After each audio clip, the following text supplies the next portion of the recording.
Hey friends, welcome back to my channel. It's good to see you as usual. I'm glad that you are tuning back in, and today, thank you for clicking on this video because this is a little bit of a heavy video. Actually, I'm not even going to say heavy. It's just going to be a inspirational video or a motivational video on just basically talking about what would be best or what's needed for coping with single motherhood after a breakup, you know, specifically because if it's the spectrum is so broad in being a single mom, I don't want to just condense it, but for the sake of the longevity of this video, we're going to just specifically talk about people who have been, who have separated, or if they've, maybe even had other more traumatic things happen to their partner, and it just so happened that they're a single mother because of that. Also, if you're a single mom by choice, kudos to you, girl, because, you can do it. Nobody said that you needed to, all right? I can attest to that, being a offspring of a wonderful, beautiful single mother who raised a wonderful, beautiful daughter. So, also, disclaimer, not even disclaimer, I'm going to say pre-buffer. If you have something or anything negative to say about single moms, we don't care, boo. We do not care. So if you got on this video just to troll, we don't give up. Keisha, if you don't get your high and mighty, get off my video. Just get off. I'm not gonna be nice to you because you're being hella weird right now. A little aggressive. It's making everybody uncomfortable. So just don't even get on my video with the bull, okay? This is about, there's nothing wrong with being a single parent, and you're never at fault, ladies, if you happen to wind up in a situation where you become a single mom. It's not your fault. And you shouldn't be ashamed of it. You should embrace your life at any instance of your life because nobody has to live your life but you. So let's get into it. The first thing I do want to stress is that after a situation that will cause you high stress, like a breakup or something like that in your relationship mid-pregnancy, I just want to make it known, and I think this is the biggest thing that nobody talks about, is setting a boundary. You must set a boundary because nothing feels worse than reintroducing poor stimulus constantly back into your space, because you'll never get the opportunity to heal. I hate to jump into it like that, but it's truly like that. I've had friends and I've experienced, someone, after they break up with you, coming back after you feel like for a second you got your shit together, and they come back and they leave again, and they keep constantly reintroducing that stress. And if you're dealing with a narcissist, it won't happen. It won't stop anytime soon.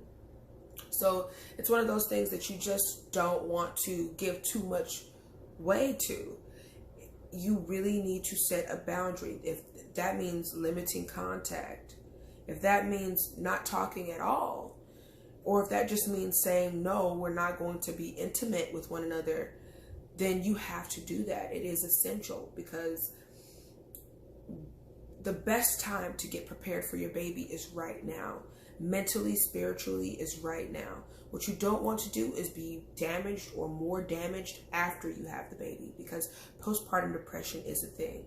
So you want to get yourself to a good space, or even like an okay space mentally, before you have your kid.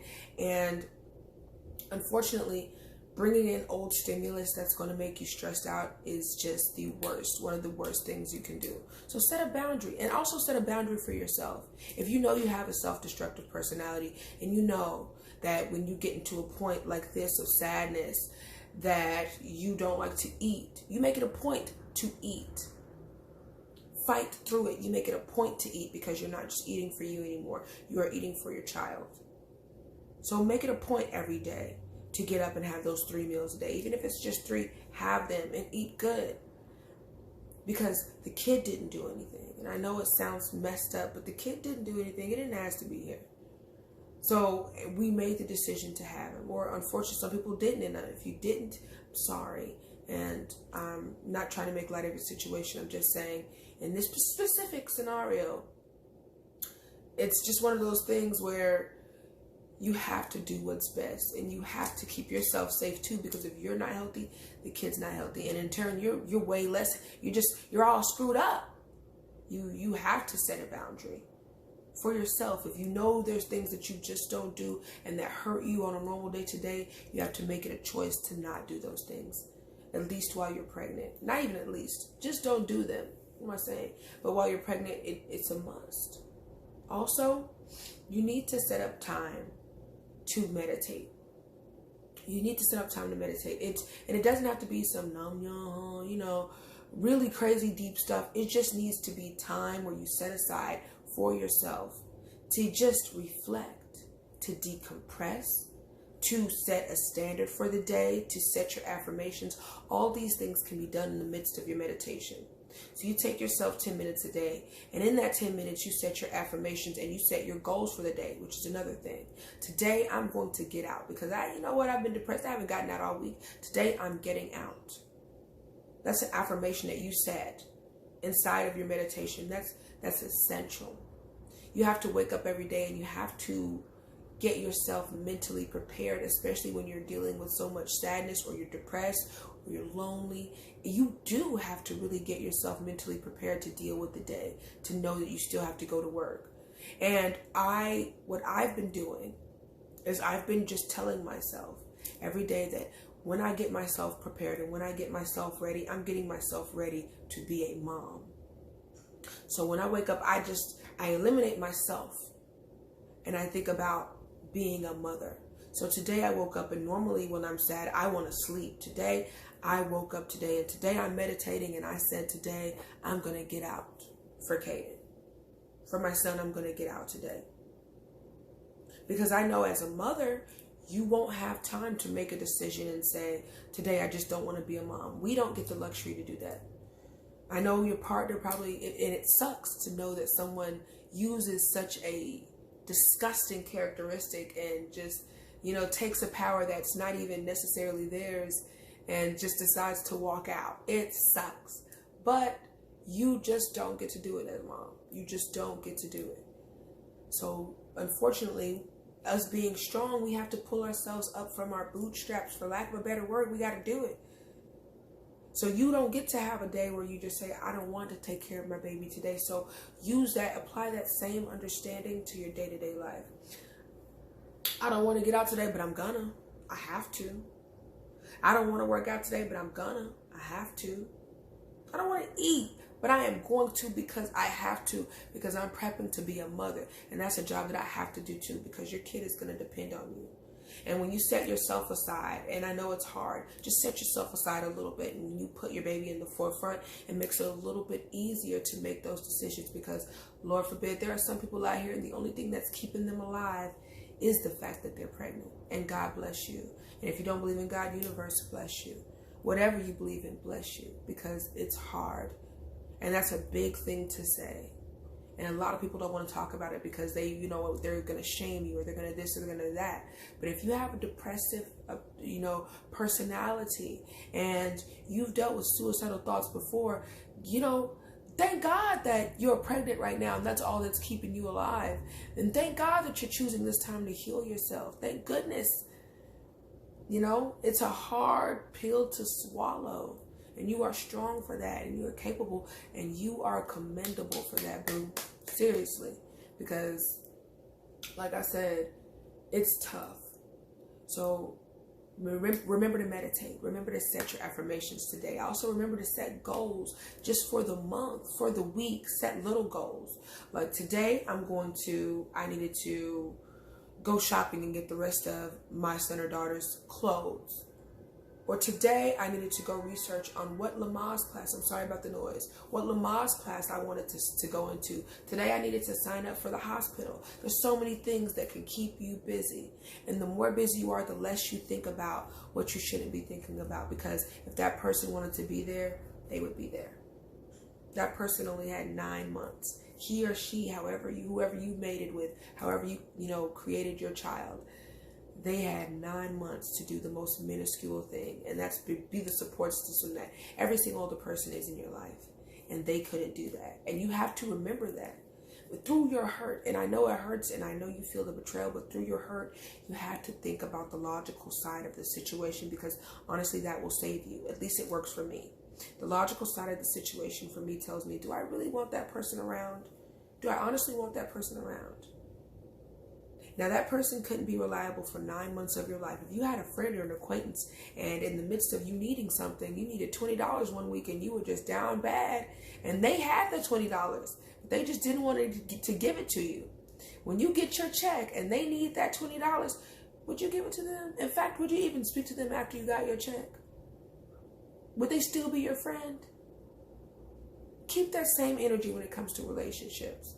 You have to be able to heal yourself before, and in order to do that, you need to make a list of the things that would even make you want to keep that person in your life outside of the children, because you have to co-parent. If you're able to co-parent, co-parent. Don't punish the kids. If they're going to be in that kid's life and they're going to do right, let them do right. But if they choose not to, or something, whatever the situation is, you need to prepare yourself mentally before, because there's nothing like being depressed, coming out, being depressed, having a baby, and then being more depressed on top of that. I've said that before. There's nothing worse than that feeling. So you want to get yourself to a point where you feel good, and you'll feel good when you make that list. That person left, me at X amount of months. That person hasn't called. That person didn't put any money down for this kid. That person didn't help me buy anything for this kid. All those things, all those negatives, you write those down because you need to. Because your logical mind will tell you, is that the type of person that you want in your life? You've just had a baby. Postpartum depression is a thing. You just had a baby. And do you really want somebody with all these traits that couldn't last 9 months in your life, doing the easiest thing, not even having to pass the baby through the birth canal? Do you really want that person in your circle? If the answer is yes, think a little bit harder. Sometimes it works out.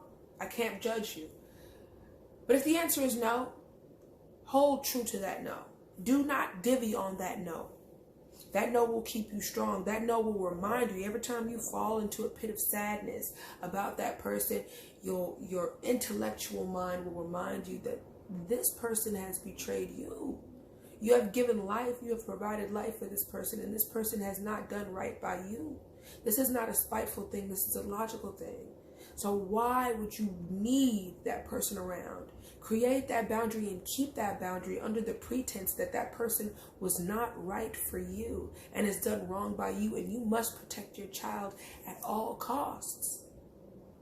And that means to distance yourself from that person and make your child and you more essential, and get yourself into a point of understanding before you have your child, so you don't have to reapproach it after the child is born. Because when the child is born, you know how things are. People tend to come back, they tend to do this and do that. I don't want you to exist off of that hope, because your happiness should not exist based off of the actions of others. Your happiness should be internal. So work on creating that internal sunshine, that internal happiness without that person. So whether they come back or they don't, you're already in a great space mentally. You already know what to do mentally, and you'll know how to handle that person. You'll know how to handle the situation, and you won't allow yourself to fall into a pit of depression again. Okay? Keep yourself busy with activities. Create boundaries. Create that list. Create that understanding within yourself. Meditate, ladies. Never blame yourself. Never surround yourself with company that's going to make you feel like you are at fault, or never listen to anybody that's going to make you feel anything other than uplifted. Not at this time. Not later either.